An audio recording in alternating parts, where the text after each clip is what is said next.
Bonjour. Alors, aujourd'hui, en fait, c'est pas un exercice qu'on va faire aujourd'hui. Je voudrais simplement expliquer le pourquoi du comment d'une dérivation particulière qui est racine carrée de x. Donc ici, on va en fait dériver racine carrée de x. Qu'est-ce que ça fait la dérivée de racine carrée de x?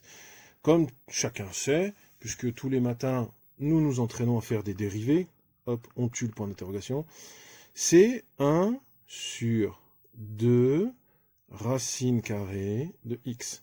Oh, comme c'est beau. Voilà.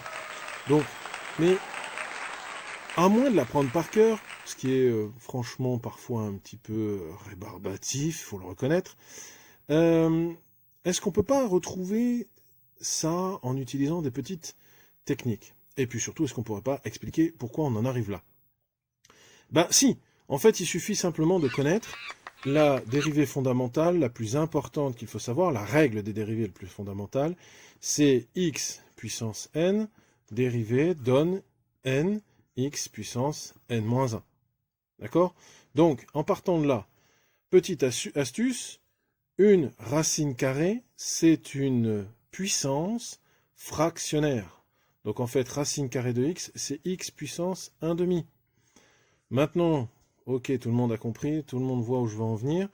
Si je dérive en utilisant cette règle x puissance 1 demi, x puissance 1 demi, j'obtiens 1 demi fois x puissance 1 demi moins 1.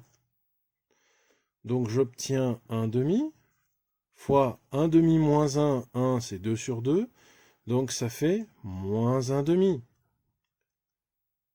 Or, une puissance négative, pardon, x puissance moins 1 demi, une puissance négative, qu'est-ce que c'est? Eh bien, c'est un inverse. Donc, autrement dit, j'obtiens quoi?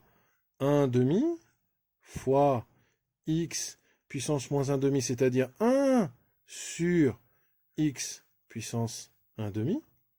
X puissance 1 demi, eh bien, on va l'écrire tout de suite autrement. Comment est-ce qu'on peut l'écrire? On l'a dit plus haut, x puissance 1 demi, c'est racine carrée de x. Autrement dit, on va écrire racine carrée de x. Et ben voilà. Ici, j'utilise simplement les règles des multiplications entre fractions. Et j'obtiens 1 sur... On ne le voit pas, du coup. Je vais obtenir 1 sur 2 racine carrée de x.